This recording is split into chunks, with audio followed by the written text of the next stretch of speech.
When we think of a smart child, we usually picture a toddler reciting the alphabet backwards, a 5-year-old doing complex math, or a mini genius reading encyclopedias.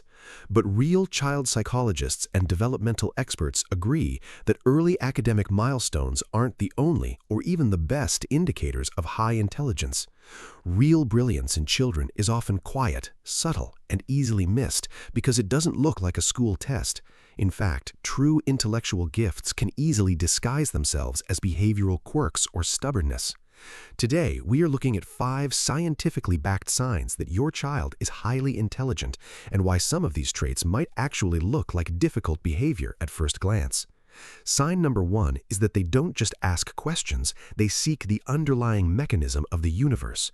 Every single toddler goes through the famous and often exhausting why phase. It is a completely normal, healthy part of language development and basic curiosity. However, highly intelligent children take this linguistic tool and turn it into an investigative probe. They are completely unsatisfied with simple, surface-level answers. If a typical child asks why it's raining and you tell them it's because of the clouds, they will usually accept that and move on to their next toy. A highly intelligent child will look up, pause, and counter with, "But how did the water get inside the cloud in the first place? And if the cloud is full of water, why doesn't it all just fall out at once in one giant splash?" Child psychologists refer to this as intense epistemic curiosity. Their minds possess a deep biological hunger to map out the underlying systems, rules, and structures of the world around them. They want to know how things work, why rules exist, and what happens when those rules are pushed to their absolute limits. While this relentless questioning can leave parents feeling thoroughly exhausted and out of answers by dinner time, it is one of the clearest early indicators of a highly analytical scientific mind that refuses to take the world at face value. Sign number 2 is what experts call the boredom switch, which is actually a sign of high-efficiency processing. This is a trait that is very frequently misinterpreted by parents and teachers alike as a lack of focus, a short attention span, or even a learning difficulty. But in many cases, the reality is the exact opposite. Highly intelligent children process new data at an incredibly rapid pace. Think of their brains like a high-speed processor. Once their brain successfully extracts the core concept, pattern, or algorithm of a specific toy, a board game, or a classroom lesson, they mentally check out. To an adult watching from the outside, it looks like the child is fickle or unable to concentrate because they drop a brand new toy after just 5 minutes. But in reality, the child's brain has already figured out how the toy works, predicted its outcomes, and decided, "I have mastered this algorithm and it no longer offers my brain any new data. Give me something more complex." If your child abandons structured tasks quickly, but can simultaneously spend 3 uninterrupted hours completely absorbed in a complex, self-directed project of their own invention, they do not have an attention problem. They simply have a high-efficiency brain that demands constant, meaningful cognitive stimulation. Sign number 3 is deep emotional intensity and sensitivity. In the 1960s, a prominent psychologist named Kazimierz Dąbrowski introduced a fascinating concept known as overexcitabilities in gifted individuals. He discovered that highly intelligent people don't just think more deeply, they actually feel everything with a heightened intensity. One of the strongest forms of this is emotional overexcitability. Because a smart child's nervous system is highly tuned and incredibly adept at absorbing environmental cues, their emotional responses can be vastly magnified. They don't just get a little sad, they experience profound, crushing empathy. They might watch a minor sad scene in a cartoon and weep openly for the character, or become deeply existentially upset by a perceived injustice on the school playground, such as a classmate being left out of a game. They might show an incredibly advanced sense of moral justice and fairness that seems unusual for a young child. Unfortunately, this emotional intensity is often mislabeled as a child being overly sensitive, dramatic, or prone to tantrums. But when a child possesses a highly perceptive mind, they process the world's joys, sorrows, and systemic flaws at a much deeper level, making their emotional world beautifully rich, yet sometimes overwhelming to navigate. Sign number 4 is what psychologists call divergent play, or what parents often call being a rule breaker. When you purchase a toy or a game, it almost always comes with a specific manual or a set of step-by-step instructions. A typical child will gladly learn how to play the game the way it was intended.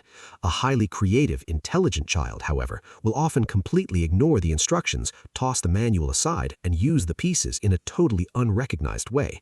They practice divergent thinking, the unique cognitive ability to generate highly creative solutions by exploring many hidden, unconventional avenues. They will look at an upside-down racetrack and see a marble run. They will take a kitchen spoon, a Lego brick, and a hair tie and combine them to create a completely new invention. They do not look at an object and see only what it currently is. Their minds instantly see the infinite possibilities of what it could be. If your child routinely prefers creating their own complex games with highly intricate, evolving rules, rather than following the standard rules of a classic board game, their brain is actively practicing high-level, independent innovation and creative problem-solving. Sign number 5 brings us to their complex language architecture and advanced narratives. When evaluating intelligence, it isn't just about how early a child starts speaking, but rather how deeply and structurally they use language once they have it. Smart children very quickly move past simple one-word labeling like pointing and saying, "Look, a dog." Instead, they begin using language as a tool to connect abstract ideas, past memories, and future predictions. They construct intricate mental maps using words. You might notice them using sophisticated metaphors, demonstrating an understanding of subtle humor or irony much earlier than their peers, or accurately recalling specific details from a conversation that happened weeks or even months ago. They use language to build logic bridges. For example, instead of just describing what they see, they might say something like, "That cloud looks exactly like a heavy blanket sleeping on top of the mountain." They are constantly synthesizing their internal imagination with external reality through advanced vocabulary. If your child constantly surprises you with phrases, observations, or emotional insights that feel far too old or sophisticated for their actual age, it is a direct sign that their internal cognitive architecture is developing at an accelerated rate, allowing them to perceive and articulate the world with incredible nuance. Nurturing an intelligent child is rarely about pushing them into rigid academic schedules, endless flashcards, or forced tutoring sessions. True intelligence thrives when we stop trying to measure it by standard metrics and instead start understanding how a child's mind uniquely interacts with the world. It is about creating a safe, patient space for their endless questions, validating the weight of their deep emotions, and allowing them the freedom to explore, experiment, and even break the rules of play at their own unique pace. Every single child's mind is a beautiful, distinct landscape. The greatest gift we can give them as parents is to stop looking for compliance and perfection and start looking closely at the quiet, unusual, and brilliant ways they're trying to figure out the universe around them. If you recognized any of these 5 behavioral traits in your own child, please let us know your story in the comments section below. What are the unique, strange, or funny things they do that always make you wonder just how their mind works? If this perspective brought value to your parenting journey today, please take a moment to like this video, share it with another parent, and subscribe to Parenting 101 for more deep dives into child development and behavioral psychology.